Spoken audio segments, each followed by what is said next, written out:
Assalamualaikum warahmatullahi wabarakatuh. Halo adik-adik pejuang UTBK 2021.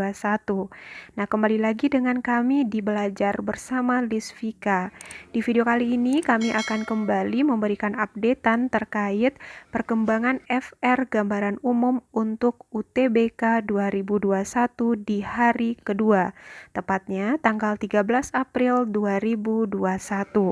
Nah, maka dari itu bagi adik-adik yang baru menemukan channel kami, jangan lupa untuk di-subscribe, juga nyalakan lonceng notifikasinya agar adik-adik tidak ketinggalan informasi terkait perkembangan UTBK 2021. Pertama kita lihat untuk soal TPS, tepatnya untuk subtes penalaran umum. Jadi penalaran umum ini soalnya sebanyak 16 soal dan durasi waktunya adalah 22,5 menit. Dan ada beberapa poin utama yang mesti ada dipahami untuk persiapan ujian UTBK khusus untuk subtes PU ini. Yang pertama adalah tentang pernyataan yang sesuai dengan teks atau tabel. Kemudian yang kedua, kata rujukan. 3 pernyataan yang tidak sesuai. Kalau yang pertama tadi pernyataan yang sesuainya, sekarang yang tidak sesuai. Kemudian pesan tersirat dan tersurat dari teks atau tabel. Kemudian ide pokok paragraf dan juga bahasa Panda. Oke, beranjak kepada subtes PBM dan PPU. Nah, ini jumlah soalnya sama ya, 17 soal dengan durasi waktu 17 menit. PBM itu yang pertama tentang kalimat rumpang, sinonim, kata berimbuhan yang tepat, kemudian makna kata dan tulisan sesuai dengan PUEBI. Dan sedangkan PPU untuk bagian bahasa Indonesianya, yang pertama ada dimintanya untuk mencari kesimpulan, teks logika, tes logika, atau nanti ada premis 1, premis 2, apa kesimpulannya. Kemudian yang ketiga, gagasan utama paragraf, pernyataan yang tepat dari teks dan tabel, ini hampir mirip dengan PU ya adik-adik. Kemudian yang kelima, hubungan antar paragraf dan kalimat efektif. Subtes selanjutnya adalah untuk bahasa Inggris. Jadi bahasa Inggris ini sebanyak 15 soal dengan durasi waktu adalah 22,5 menit. Nah, sebetulnya dia hampir sama dengan soal PPU Bahasa Indonesia, tapi tentu bedanya adalah ini disajikan dalam bahasa Inggris. Yang dimintanya apa? Kesimpulan, kemudian sinonim, pernyataan yang tersurat, dan pernyataan yang terdapat di dalam teks bacaan. Kita lanjut ke subtes PK atau pengetahuan kuantitatif. Jadi jumlah soalnya 15 soal dengan durasi waktu 28 menit. Nah, apa aja materi atau soal-soal serta kisi-kisi gambaran umum yang keluar untuk subtes PK ini? Yang pertama tentang matriks, kemudian determinan dan inverse, kemudian sumbu lipat bangun datar peluang. Peluang di sini adalah lebih kepada penentuan digit password.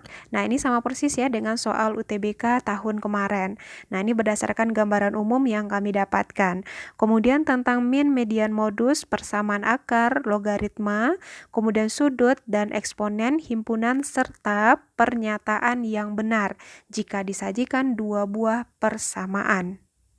Oke, kita lanjutkan untuk TKA Saintek.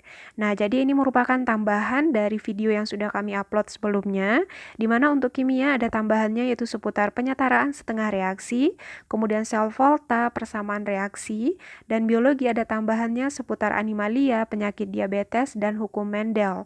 Fisika tentang fotolistrik tambahannya, dan matematik tentang integral dan turunan.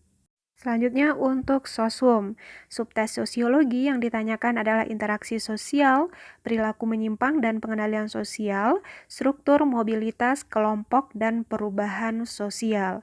Sedangkan geografi ini pertanyaannya seputar mitigasi bencana, litosfer, hidrosfer, pedosfer, dan ketahanan pangan industri energi terbarukan, serta interaksi desa dan kota. Subtes berikutnya adalah untuk sejarah. Jadi hal-hal atau gambaran umum yang mesti ada diketahui adalah yang pertama terkait kerajaan Hindu, Buddha, dan Islam, kolonialisme dan imperialisme, kemudian kemerdekaan Indonesia sampai kepada demokrasi terpimpin, serta pemikir dan peristiwa penting di dunia dan Orde Baru serta deformasi. Untuk subtes ekonomi. Jadi berdasarkan gambaran umum yang kami terima, ekonomi ini sangat banyak teori daripada hitungan. Materi yang ditanyakan seputar permintaan, penawaran, dan kesetimbangan, elastisitas, pendapatan nasional, utang dan bank, manajemen dan badan usaha, serta struktur pasar dan teori produksi. Nah, itu ya adik-adik untuk gambaran umum tambahan dari hari pertama kemarin. Nah, Dede baca lagi materinya dan pahami lagi soal-soal yang berkaitan dengan gambaran umum ini, juga untuk hal-hal lainnya. Nah, selanjutnya ada hal yang mesti adik-adik ketahui adalah bahwasanya untuk pelaksanaan UTBK di sini menggunakan durasi waktu masing-masing, dan dia otomatis nanti kalau waktunya habis berarti soalnya otomatis ketutup, dan setiap jeda masing-masing subtes itu ada istirahatnya 30 detik. Oke adik-adik, semoga bermanfaat ya dan sukses untuk ujian UTBK-nya. Untuk adik-adik yang sudah ujian ataupun yang belum ujian, semoga lolos dan keterima di PTN serta jurusan yang sudah dipilih di tahun ini dan bisa menjadi mahasiswa baru di tahun 2021. Oke, saya tutup. Assalamualaikum warahmatullahi wabarakatuh.